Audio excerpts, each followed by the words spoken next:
Hey folks, welcome to this week's edition of Wednesday Word.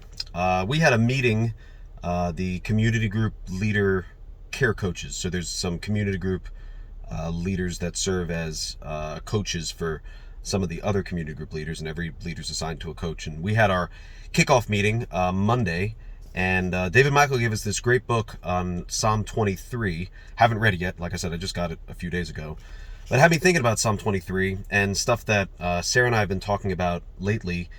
We've been talking a lot about different fears and worries and anxieties and just what that looks like for us and stuff like that. And there's a line in Psalm 23. It's a pretty popular psalm. You might be familiar with it. But verse 4 says, even though I walk through the valley of the shadow of death, I will fear no evil, for you are with me. Your rod and your staff, they comfort me. And I was just thinking about one of the goals of a shepherd, or one of the jobs of a shepherd, is to provide protection, is to provide safety, is to provide security. And here we're told that the Lord is our shepherd, and that the shepherd, David, who's writing this, he said he is comforted. He fears no evil.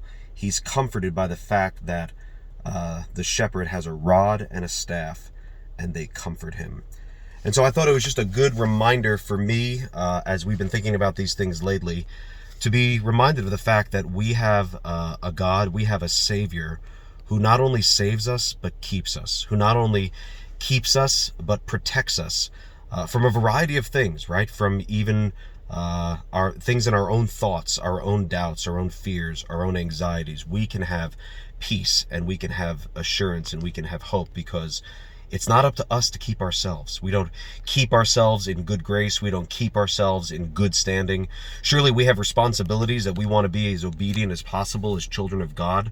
But ultimately, we don't need to fear evil. We don't even need to fear we need to be acknowledging the fact that we're sinners and we have a sinful nature, and that the devil is real and temptations are real, and he seeks whom he may devour, and he's a very real enemy, an adversary who accuses the brethren.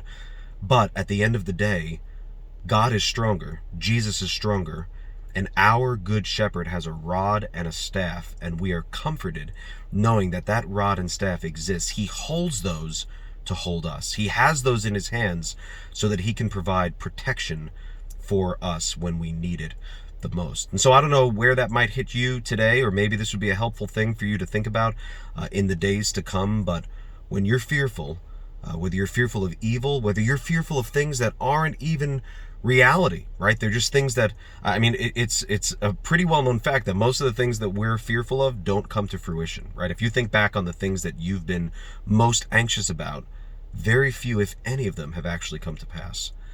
But even when we get alone, when we're in our head, Sarah says sometimes we get in our heads and we're kind of stuck in our own thoughts and our own anxieties, we can remember that we have a Savior, a God in heaven, who loves us, who keeps us, who protects us, and we can be comforted by the fact that he has a rod and a staff, and as the good shepherd that he is not reluctant to use those to protect us from evil. So I hope you have a great day, and I hope the peace and the comfort and the safety that comes with being a Christian, with being a follower of Christ, will go with you today, tonight, and always. God bless.